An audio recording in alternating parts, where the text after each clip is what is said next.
ഒരാൾ കുഴഞ്ഞു വീണാൽ ആദ്യം തന്നെ ചെയ്യേണ്ടത് സീൻ സേഫ്റ്റി ഉറപ്പുവരുത്തുക. നിങ്ങളും കുഴഞ്ഞു വീണ ആളും സുരക്ഷിതമായ ഒരു അന്തരീക്ഷത്തിലാണെന്ന് ഉറപ്പുവരുത്തുക. അയാളെ സമമായ ഒരു പ്രതലത്തിലേക്ക് മാറ്റിക്കിടത്തുക. രണ്ടാമതായി അയാളെ തോളിൽ തട്ടി 3 തവണ വിളിക്കുക. റെസ്പോൺസ് ഒന്നുമില്ല എന്ന് കണ്ടാൽ സഹായം തേടുക, അല്ലെങ്കിൽ 911 അല്ലെങ്കിൽ ആംബുലൻസിനെ വേഗം തന്നെ വിളിക്കുക. മൂന്നാമതായി ബ്രീത്തിങ്ങും സെൻട്രൽ പൾസും ചെക്ക് ചെയ്യുക. ഇതിനായി ശ്വാസനാളത്തിന്റെ സൈഡിൽ 2 വിരലുകൾ വെച്ച് പൾസ് നോക്കുക. ബ്രീത്തിങ് നോക്കുന്നതിനായി ചെസ്റ്റ് റേസ് നോക്കുക. ഇത് രണ്ടുമില്ല എന്ന് കണ്ടു കഴിഞ്ഞാൽ ഉടനെ തന്നെ CPR ആരംഭിക്കേണ്ടതാണ്. CPR ആരംഭിക്കുമ്പോൾ നമ്മൾ നിലയ്ക്കപ്പെട്ട ആ രക്തപ്രവാഹം റീഎസ്റ്റാബ്ലിഷ് ആകും. ഇനി നിങ്ങൾ അൺട്രെയിൻഡ് ആയ ഒരു വ്യക്തിയാണെങ്കിൽ, ആരോഗ്യമേഖലയുമായി ബന്ധമില്ലാത്തൊരു വ്യക്തിയാണെങ്കിൽ ഹാൻഡ്സ് ഒള്ളി CPR ചെയ്താൽ മതിയാകും.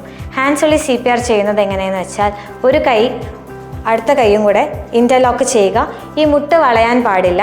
ഷോൾഡർ ചെസ്റ്റിലേക്ക് ലീൻ ചെയ്യുന്നത് പോലെ പ്രസ് ഹാർഡ്, പ്രസ് ഫാസ്റ്റ്. 1 മിനിറ്റിൽ 100 മുതൽ 120 തവണ വരെ ചെസ്റ്റ് കംപ്രഷൻ കൊടുക്കേണ്ടതാണ്. 5 സെൻറ്റിമീറ്റർ അല്ലെങ്കിൽ 2 ഇഞ്ച് ഡെപ്തിൽ വേണം കംപ്രഷൻ കൊടുക്കാൻ. ചെസ്റ്റ് റീകോയിൽ, അതായത് തിരിച്ച് ചെസ്റ്റ് പൊങ്ങുവാനുള്ള സമയവും കൂടെ അനുവദിക്കേണ്ടതാണ്.